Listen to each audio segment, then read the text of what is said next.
Un guide pour l'acquisition du langage par Camille Gingras-Méthode et Chantal Meilly-Crittenden. Cette capsule contient des informations importantes sur les jalons importants du langage de 0 à 5 ans et les ingrédients clés pour s'assurer que l'enfant apprenne une langue de manière adéquate. Je veux commencer cette vidéo en soulignant que tous les enfants sont différents et peuvent atteindre les stades du langage à des moments variés, tout comme certains enfants commenceront à marcher à 9 mois et d'autres à 14 mois. Tout comme les adultes, les bébés ont également des personnalités et des prédispositions différentes qui peuvent influencer l'acquisition du langage. Selon Orthophonie et Audiologie Canada, à 3 mois, l'enfant devrait gazouiller, pleurer de façon différente pour différents besoins et vous sourire. De 4 à 6 mois, l'enfant devrait babiller et diversifier son babillage, produire des sons en réponse de ceux de l'adulte et aimer les jeux de cache-cache. De 7 à 12 mois, l'enfant devrait saluer avec la main, vous faire savoir ce qu'il veut en employant une combinaison de sons et gestes comme montrer du doigt, et commencer à suivre des instructions simples, par exemple « Où est ton nez ?»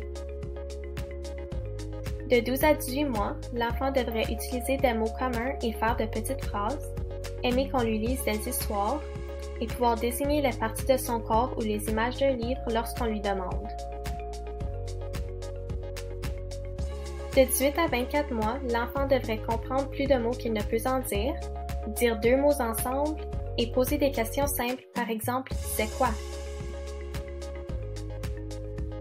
De 2 à 3 ans, l'enfant devrait faire des phrases de 3 mots ou plus la plupart du temps, comprendre des concepts différents, par exemple dans, sur, en haut, en bas, pouvoir suivre des consignes verbales en 2 parties, par exemple va chercher le livre et mets-le sur la table, et répondre à des questions simples, par exemple où est l'auto.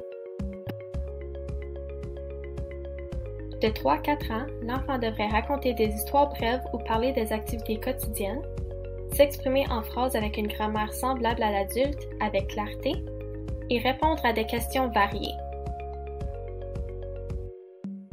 De 4 à 5 ans, l'enfant devrait prononcer la plupart des sons du langage correctement, reconnaître les enseignes courantes, par exemple le panneau d'arrêt, faire des rimes, écouter et répéter une histoire et poser des questions et répondre aux questions sur l'histoire.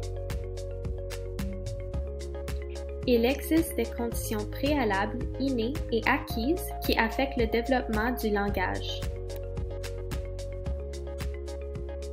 Les conditions préalables innées proviennent de l'intérieur de l'enfant et sont hors du contrôle des parents. Ceux-ci sont le potentiel neuromoteur, la capacité sensorielle, la capacité perceptuelle, la capacité de mémoire, la capacité de catégorisation, la capacité langagière et la propension pour l'interaction.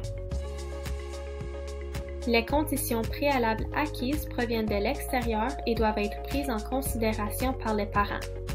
Ceux-ci sont une nutrition adéquate, des soins primaires adéquats, les interactions sociales affectueuses, les expériences sensorimotrices, les expériences linguistiques et la stimulation. Il y a 3 ingrédients clés qui tombent sous l'acronyme MOM pour s'assurer que l'enfant apprenne une langue de manière adéquate, que ce soit sa langue maternelle ou sa langue seconde. Le premier ingrédient s'agit des moyens. L'enfant doit avoir les moyens cognitifs pour apprendre une langue. Cela peut être difficile pour l'enfant s'il a des retards développementaux ou certains syndromes qui affectent sa capacité d'apprentissage. Cependant, ce n'est pas impossible pour eux d'apprendre une langue ou même une deuxième. Le deuxième ingrédient s'agit des occasions. L'enfant doit avoir la possibilité d'utiliser et de maîtriser la langue dans différents contextes, pas seulement à l'école. On dit qu'un enfant qui a un développement typique doit être exposé à un nouveau mot 12 fois pour le maîtriser, tandis qu'un enfant ayant un trouble du langage ou de l'apprentissage doit y être exposé 36 fois pour bien le comprendre et l'utiliser. Le troisième ingrédient est la motivation. Les enfants doivent être motivés pour apprendre, surtout s'il s'agit d'une langue seconde. Vous pouvez également visionner la capsule Le MOM pour plus d'informations. Le lien se trouve sous cette capsule.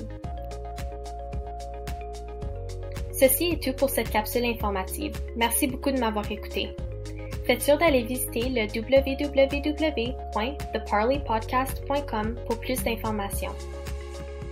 Si vous avez aimé cette vidéo, faites sûr de vous abonner sur notre chaîne YouTube, The Parley Podcast sur Spotify, Apple Podcasts, TuneIn, Stitcher ou SoundCloud, et The Parley Podcast sur Instagram.